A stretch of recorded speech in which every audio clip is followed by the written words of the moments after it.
George Allen was a fairly popular Republican senator in Virginia and was going to run for president. And he was going to win his Virginia race easy and then run for president. And somebody caught him on camera saying a web campaign staffer went around with the camera. Yeah, it's called bird dogging. He bird dogged him and caught him saying macaca. Now macaca is a racial insult. It's an old school one, but not many people know it. Right. And so, but it was enough that people were like, "Whoa, I can't believe you said." It had been in his family, like it was the old school. It was how they did it. It was how the Allens roll. Yeah, it was. I'm sorry. It was how the Allens were racist back then, and so that was real. It was real racism, and it was left over as a heritage from his family, unfortunately. But it was enough to sink his Senate candidacy. I mean, he was already incumbent there. It ended his career. Now people are going around calling black people monkeys and winning. So, and that was in 06. That wasn't 86 or 96. That was, I think it was 06. That was definitely 06. Yeah, 06. Now a dozen years later, and the country's devolved. So it is, that part is super depressing. It's true. Is it weird that I don't feel like the division and the racism changed, but there's this aspect of like shaming that so you had to be ashamed of your racism, so you kept it in quiet, you kept it in private, you did things behind closed doors, or you did things in public, but you didn't say it. Like you didn't come out on TV and say that. But now it's back to when it used to be okay to say things like this on TV. But even more than that, you have really smart people helping you explain it away. Oh no, don't monkey it up as a phrase. That this and that. Like, do you know what I mean? Like, yeah. It's no. And so I'll tell you, it's two more things that I get out of it. One is that.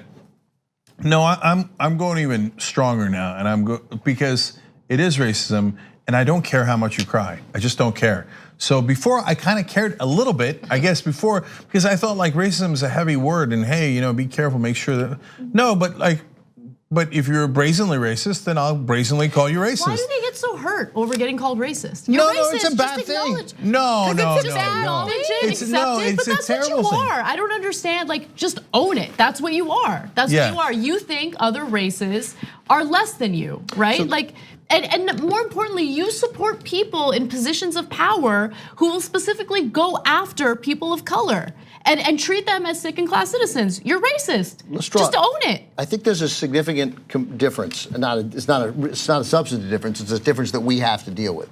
George Allen in 2006 called a specific person a macaca. Like he said, something about that macaca, something like. But it was. Whereas what Ron DeSantis said here was he didn't call Andrew Gillum a monkey. Yes, he did. No, hold on, no. But I mean, this is. He said, "Don't monkey around." No, but don't monkey this up. Don't monkey this up. That's what he said. And what that does, that subtle difference is, it still causes enormous. I know, Brooke, I'm agreeing with you, but it causes consternation for the press.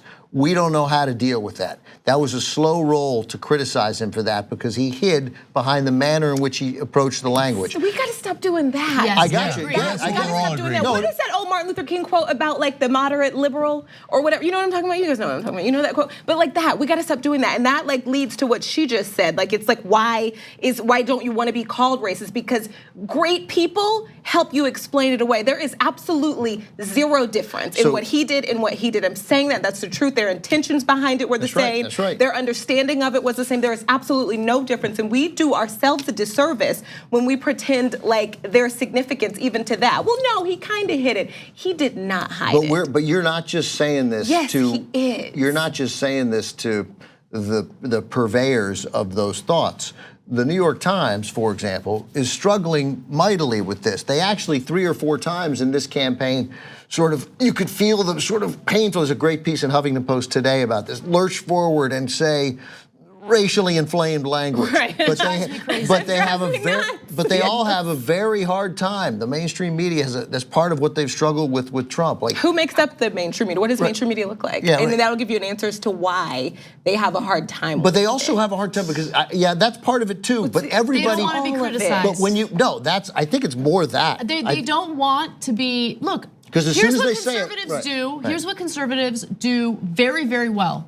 They cry. Right? Yeah. So if the mainstream media calls it like they actually see it and calls out conservatives for their real behavior, conservatives are gonna cry, they're gonna say, oh, it's the liberal media, it's the liberal media. And then journalists get scared because they have had what's been drilled in their head over and over again. So you have to be objective, you have to be objective, you're gonna lose your credibility, you're gonna lose your credibility. They need to get over that because the whole point of being a journalist is to be a truth teller. It's not to go around accusing people who aren't racist of being racist, but you should accuse people who are racist of being racist. And more importantly, another issue that I keep seeing is like this fear of calling Trump a liar, right? I was just thinking that as you said that. Falsehoods, misleading. No, he's lying. And I get it. When someone lies, they have the intent. Like the intent is to mislead and to lie to people. I heard that definition for the first time in my life this year. I did not know. Yeah. That there were different versions of a liar. I did not know that you had, like, what? Oh, yeah.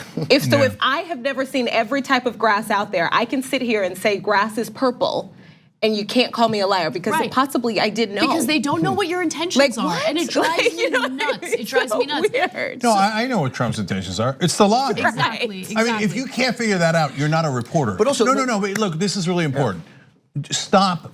Go get another profession. If you can't tell that Trump's intent is to lie when he brazenly lies nonstop, makes up facts all the time. I mean, I'll give you a mild example, but I'll give you 1,000 examples. Literally, Washington Post tracked 8.5 misleading statements per day by Donald Trump. He said this is a record economy. Obama did nothing. It was all because of me, and it's all record numbers. Obama never had a quarterly GDP growth like I did. Well, it's just not true. Obama had. He said Obama was never in the fours. He was in the fours. He was in the fives. He got 5.2 in one quarter. The stock market went up tremendously under Obama. It went up a little bit under Trump. We're not telling you not to tell the things that are true on their side. We're just telling you stop it with the goddamn neutrality. So, oh my God, but what if the conservatives cry? So what? Yeah, but so what? Right, like so what? So are you a reporter or are you not a reporter? So look, in the case of DeSantis's comment, when he said, are the voters going to monkey up this election the day after he won the primary and so did Gillum? Now, if you're a reporter, you know why he said that. There is no phrase monkeying up something.